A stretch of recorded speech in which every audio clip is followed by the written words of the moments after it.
Please guys, like the video. Since launching the Democratic Alliance's plan to turbocharge the economy 2 months ago, in which we highlighted key roadblocks to growth and job creation, we now present the Economic Inclusion for All Bill. This bill aims to replace years of ineffective ANC empowerment policies that have left the vast majority of South Africans unemployed, impoverished, and hopeless. Around 44 million of our citizens are stuck in poverty. 12 million are stranded in unemployment queues, and our country remains the most unequal place on earth. According to Professor William Gumede of the Wits School of Governance, conservatively 1 trillion rand has been moved between under 100 people since 1994. Guys, if you don't understand, a 1 trillion, it's a lot of money. In South Africa, we are 60-something million. That is even, I don't know how, it doubled. I can even say doubled, tripled, whatever you can call it. But it's a lot of money, okay? And it doesn't make any sense. Anyway, the DA, they have got an alternative.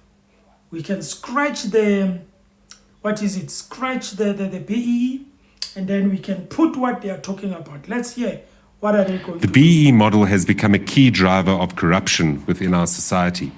We have witnessed this in the wide-scale looting of approximately 2 billion rand from Tembisa Hospital and the murder of Ekurhuleni Metropolitan Municipality's chief auditor, Mpumalo Mafole, after submitting a scathing report relating to 1.8 billion rand in chemical toilet tenders. This clearly demonstrates how successive ANC administrations have failed to address the root causes of inequality by implementing crude race-based procurement policies to benefit themselves at the expense of the people. Our Economic Inclusion Bill for All seeks to amend the Public Procurement Amendment Act of 2024 to repeal all race-based preferential procurement provisions and replace them with real empowerment system that targets poverty as a proxy for disadvantage instead of race. The bill removes provisions for set-asides, pre-qualification criteria, subcontracting conditions, and local content designations, and replacing these measures with an outcomes-driven system centered on inclusive development and value-for-money procurement. Furthermore, the transitional measures in the bill include the winding down of the BEE Commission over 12 months and the systematic removal of references to BEE across legislation. The DA's alternative scorecard comprises 3 components. Firstly, value for money. Secondly, economic inclusion. And thirdly, disqualification criteria. The value for money component assesses cost effectiveness, technical capacity, and the reliability of bidders, which accounts for 80%. The economic inclusion component assesses bidders' demonstrable contributions to the SDGs across 5 key categories, such as human development, economic empowerment, environmental sustainability, inclusive communities, and a mixed impact option, which accounts for 20%. The disqualification criteria excludes bidders if there is a proven record of fraud, corruption, or misrepresentation. Instead of granting nominal ownership of foreign and local businesses to ANC cadres, the DA's alternative aims to empower all South Africans who lack access to economic opportunities by focusing on. And I hope that when you say all South Africans, you mean all South Africans. And I mean like all South Africans. Because when you get the chance of you doing that, some of you guys, you change your minds and say, and then when you do it, because you see, one of the things that I've learned about politicians, you don't listen what they say, you listen what they do. Because what they do will tell you that actually whatever that they were saying, they were lying. So I think if they say that will include everyone. And I'm hoping that when you say everyone, you mean everyone. Because when the power is in your hands now, a lot of people, they turn around and say something else. But anyway, it's politics. Following human development activities such as feeding schemes, scholarships, and early childhood development. Economic empowerment activities, including local hiring, small business development, and women's empowerment initiatives. Environmental sustainability projects such as renewable energy, recycling, and reforestation investments. And lastly, inclusive community and governance initiatives like legal aid centers, urban greening, and NGO partnerships. It is now incumbent upon the ANC to recognize that its failed policies no longer enjoy the same public support as they did before. South Africans seek genuine empowerment rather than trickle-down redress, and therefore we formally call on the ANC to do the right thing by prioritizing the needs of the poor and the vulnerable instead of their cadres. So, if you think alone in your mind, just thinking, right? How many people do you think a BEE should have benefited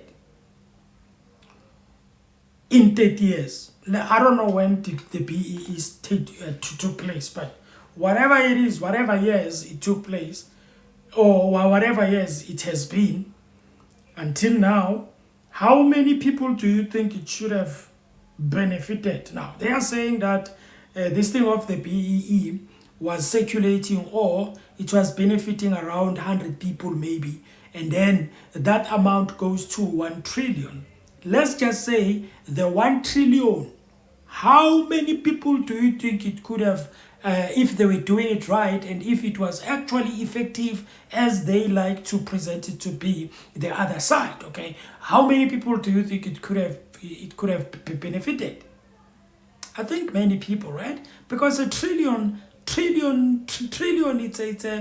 it's a lot of money. It can benefit even, I think, more than what?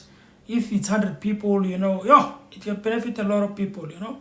And I'm not, because the problem is, in this trillion that they are talking about, let's just say, let's assume that is true, everything is true, because these are the reports, I think, that came on what happened with the BEE.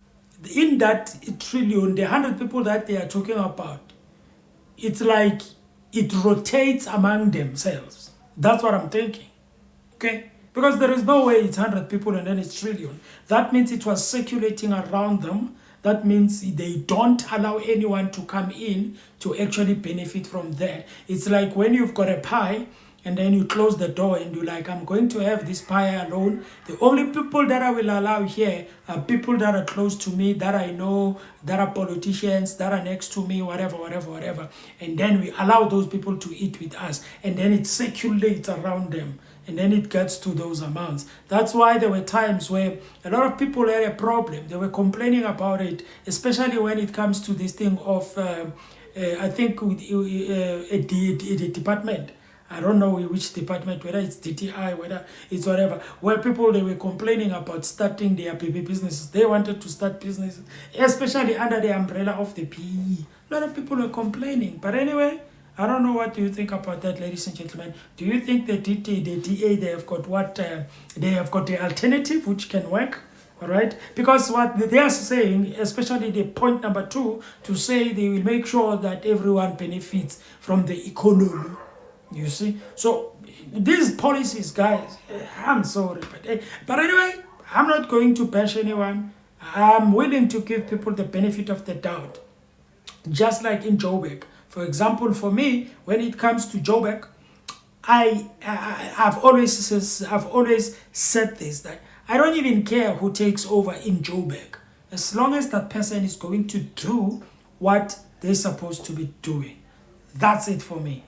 I don't care about any other thing. As long as people are going to do the job, perform the job, and fix what they need to fix, and bring back Joburg where it's supposed to be. Whether you are a DA, whether you are EFF, whether you are ANC, whether you are whatever, as long as you are going to do good things over there, it's good for me.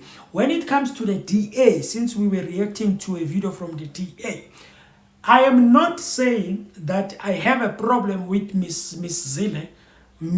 I don't have a problem with her. Chances are, maybe when she gets there, she might change things. I don't know. That's why I don't judge people before they do, you know, because whether we like it or not, somebody must take place there, must take control there, or must actually be a mayor there. So I can give her the benefit of the doubt, but my problem is I've always advocated to want to see young people taking over, young people actually doing the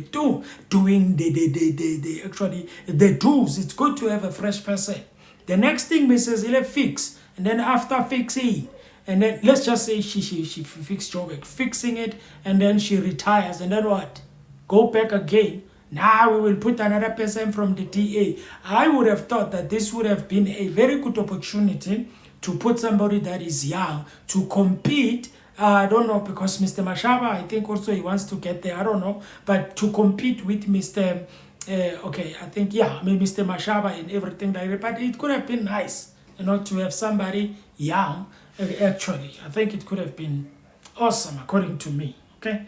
I'm not doubting her, and I'm not saying he won't be able to do the job, but but anyway, thank you guys for watching. Please like the video, guys, subscribe to the channel.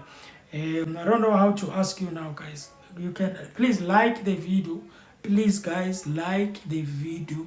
Please like the video before, like the video after. At the time you remember, just like. Thank you so much, guys. You have a good day.